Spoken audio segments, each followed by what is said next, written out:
Hey, what is up everyone? In today's video we're taking a look at the orb event from this past weekend that is part of the Festival of Giving event this year. While last year's orb event was exciting, this one was 10 times better, and you could easily tell they had worked really hard on this. Like last year, we had a weekend long live stream featuring the orb where it would raid random streamers and have random drops associated with each raid, but the more exciting part was the lore drops we got in between these raids. Last year we just heard the Servant of Flame's voice, which was cool, but overall not super interesting as it went along because it was just the same thing every time. This year, however, it was far better, where we actually got to see the different things that the Servant of Flame was talking about. Rare had also said that these prophecies, as they called them, were for things that would happen in the game during 2023, which is extra exciting. So let's actually look at these prophecies and see what we can decipher about the future of Sea of Thieves. At the start of this event, we saw the orb in the tavern like last year.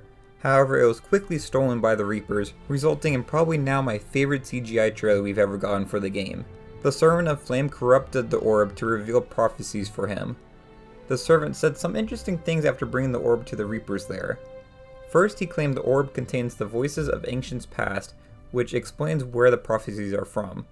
He also says while talking about the orb that dead men will always have tales to tell, which to me seems like a clear reference to Pirates of the Caribbean. We'll talk more about this later. We then move on to the first prophecy, which takes us to North Star Seapost to see Suds, who has acquired Captain Briggsy's mask, which the Servant of Flame reveals to us that the gem in her mask holds a star map to something. At this moment, the Servant of Flame does not know where this map leads to.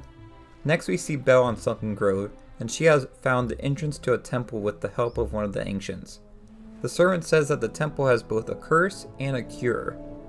A lot of what is discussed in this vision deals with the ancients. There's not much that we can really piece together now, so I definitely recommend you go check that part out and kind of get an idea for yourself, but there wasn't really much I could pick out of it that would be useful for what we're talking about. After this, back in the Reapers there, Briggsy appears as a ghost to us, which is really cool to see her, because she's now on like more of a human form. The curse in the temple they seem to be talking about may be the same curse that destroyed Briggsy. It's also possible the star map in the previous prophecy led to this temple.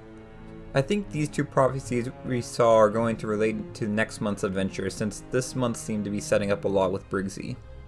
Next we see the Pirate Lord on Old Sailor Isle, which is the island in the Maiden Voyage.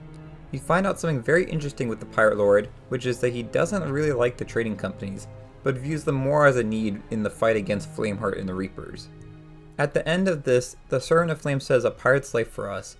This seems like another clear reference to me, and this may mean that in 2023 we'll get more Pirates of the Caribbean tall tales. The next prophecy took us to New Golden Sands Outpost, where we see a rat with glowing eyes watching Merrick, who was overseeing the construction of the outpost. I believe this rat is Duke. For one, because he used to run the Bilge Rats, so it makes sense that he'd become a rat.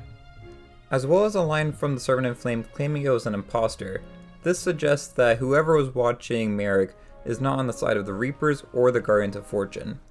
The Servant of Flame also mentions a legend rotting in his prison. Perhaps this means the Pirate Lord, however the only prison I can really think of that's outside of the Reaper's control would be the ferryman's on his ship, like what we saw with Jack Sparrow. In the final vision, we see the Servant of Flame say the impostor is waiting till the time is right. This brings us to the Pirate Legend hideout, where we see a cat sitting on the table next to Pendragon's sword. Apparently, the impostor wants this blade as it's told by prophecy that it's the only thing that can hurt the Pirate Lord. The Servant of Flame also mentions Duke by name at the end of this vision. So taking all of this new information in, I think a few things can be determined about the future of Sea of Thieves in 2023. First, in the short term, I think we'll see more with Captain Briggsy and perhaps see her join the Reapers.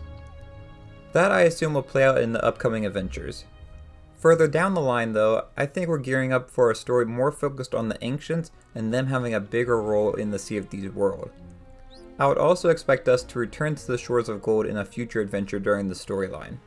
Then perhaps at the same time or after this story completes, I think we'll see a major all-out battle between the Reapers, Guardians of Fortune, and the Dark Brethren. We still have yet to see where the captain is from the Dark Brethren tall tale, so he may make an appearance in 2023 as well. That may also lead into what brings in more Pirates of the Caribbean tall tales or adventures into the game, since the captain and the Dark Brethren were connected to Davy Jones. I feel like Rare was very clearly teasing that more Pirates of the Caribbean content was coming to the game, with not one, but two overt references to it. It's important to remember that all of this should be taken with a grain of salt because nobody knows what Rare is going to do except for Rare. But I'm pretty confident that a lot of what we discussed will appear in the game in 2023. I'd love to hear y'all's interpretations of all these prophecies that we got from the orb in the comments below. One last question I have though still from this event is what the heck is going on with that chicken? At the start of the event, we see that the Reapers have taken a chicken down to the Reaper lair with the orb. What were they going to do with this chicken? Some sort of ritual or sacrifice? Maybe they're just going to eat it. I'm not sure, but I'm very concerned about this chicken, and I deserve answers. At the very end of the event, we see the chicken got loose within the Reaper's lair. So does this mean there's just some random chicken wandering around all the lava pits below Reaper's hideout? It would be kinda cool if we just went down there and we saw it wandering around.